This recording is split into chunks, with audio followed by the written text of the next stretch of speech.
Hey everyone, welcome back. If you're looking to step up your graphic design skills in Figma, especially when it comes to creating exciting, eye-catching shapes, you're in the right place. Today, I'll walk you through a quick and creative technique, how to make a custom curve shape using the Subtract tool in Figma.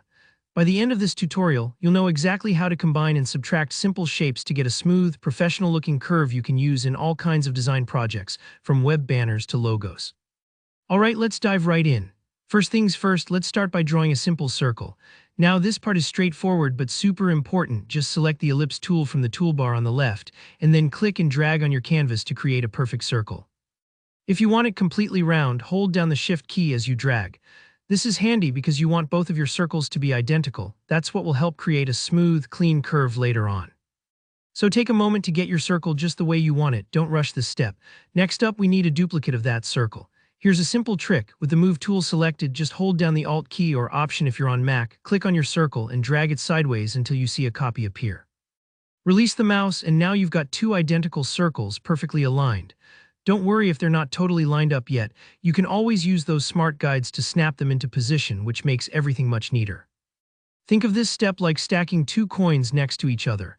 Their edges need to overlap a bit because the magic happens in the area where they meet. Now, to make things clearer, it helps to color the front circle. Click on the top circle you dragged out, then hop over to the Properties panel on the right. Find the Fill section and pick a bright color, maybe a bold blue or a vibrant orange.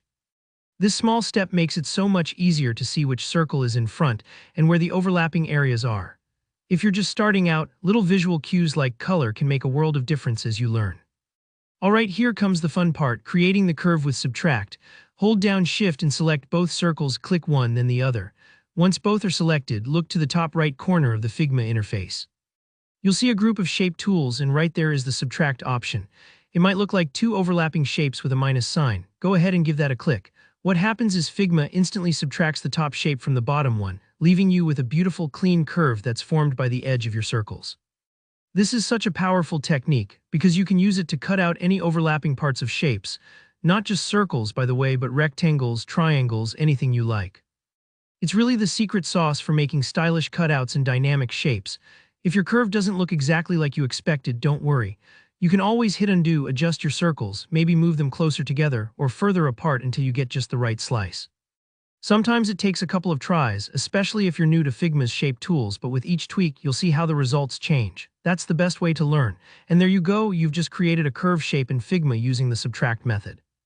Keep experimenting with different shapes and overlaps to discover all sorts of creative designs. If you found this tutorial helpful, please give it a thumbs up and leave a comment below if you have any questions or want to show off what you made. And don't forget to subscribe for more easy-to-follow design tutorials. Thanks for watching, and I'll see you in the next video.